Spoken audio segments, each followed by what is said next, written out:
নমস্কার, দৈনন্দিন চাওয়া পাওয়ায় আপনাদের সবাইকে স্বাগত। আজকে রান্না মাছের চপ। কড়াইয়ে জল দিয়ে তার মধ্যে মাছগুলো দিয়ে দিলাম। মাছগুলো দেওয়ার পর তার মধ্যে আদা রসুন বাটা ও একটু নুন দিয়ে মাছগুলো সেদ্ধ হতে দিলাম।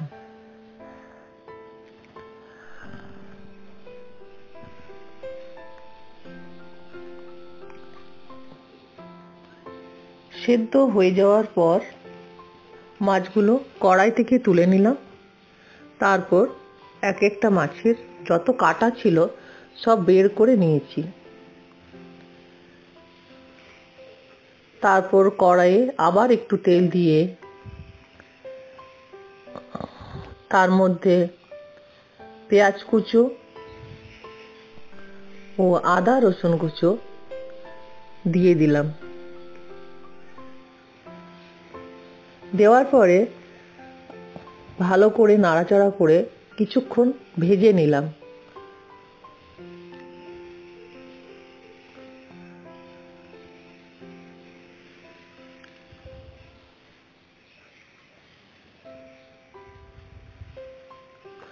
ভালো করে নাড়াচাড়া করে ভেজে নিয়ে তারপর তার মধ্যে আবার একটু আদা রসুন বাটা দিয়ে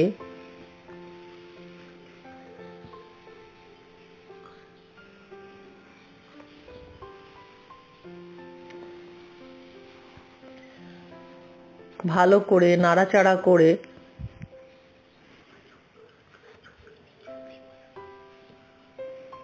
তার মধ্যে নুন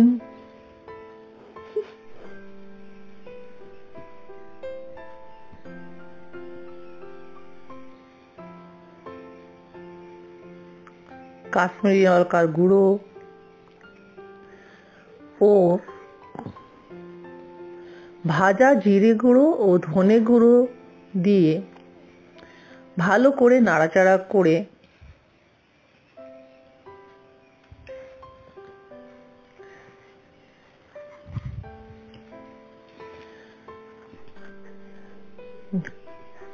নাড়াচাড়া করে নিলাম। কড়াইটা আগের থেকে একটু পোড়া হয়ে গেছিল, কারণ তার আগে আমি আরেকটা রান্না করেছিলাম ওই কড়াইয়ের মধ্যে। তারপর তার মধ্যে বেছে রাখা মাছ ও আলু সেদ্ধ দিয়ে ভালো করে একটা পুর বানিয়ে নিলাম।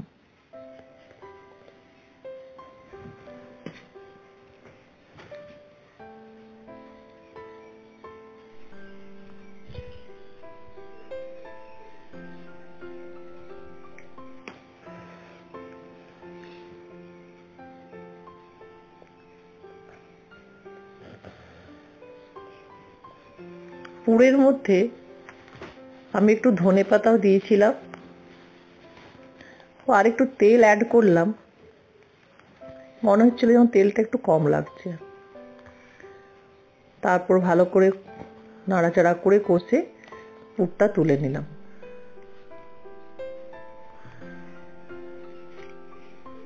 তারপর বাটিতে কর্নফ্লাওয়ার নিয়ে তার মধ্যে একটু নুন দিয়ে ভালো করে গুলে নিলাম। একটু গোলমরিচ গুঁড়োও দিয়েছিলাম। এদিকে একটা প্লেটে ব্রেড ক্রাম্বস রেখেছি। কর্নফ্লাওয়ারের ব্যাটারটা বানিয়ে তারপর মাছের পুরটা ভালো করে চপের আকারে গড়ে নিলাম। তারপর কড়াইয়ে তেল গরম করতে দিলাম। তেল গরম হয়ে গেলে ওই ব্যাটারের মধ্যে চপগুলো ডুবিয়ে তারপর আবার ব্রেড ক্রাম্বসে ভালো করে কোট করে আবার কর্নফ্লাওয়ারে ডুবিয়ে আবার ভালো করে কোট করে ভালো করে চপগুলো ভেজে নিলাম। দেখুন কি সুন্দর ভাজাগুলো হয়েছে। ভালো করে কড়া করে ভেজে নিলাম যাতে ভেতরে কাঁচা না থাকে। ভালো করে ভাজা হয়ে গেলেই সেগুলো আবার তুলে নিয়ে চিলি সসের সঙ্গে সার্ভ করে দিলাম। এভাবে রেডি হয়ে গেল আমার মাছের চপ। এটা দেখতে যেমন সুন্দর হয়েছে, খেতেও তেমন সুস্বাদু হয়েছে। আপনারা বাড়িতে একবার বানিয়ে খাবেন, দেখবেন কত ভালো লাগবে। নমস্কার। আমার চ্যানেলটা আপনাদের যদি ভালো লাগে ও আমার রান্নাগুলো যদি আপনাদের ভালো লাগে, তবে আমার চ্যানেলকে লাইক, শেয়ার ও সাবস্ক্রাইব করবেন। আবার অন্য একটা ভিডিও নিয়ে আবার আমি আসবো। নমস্কার।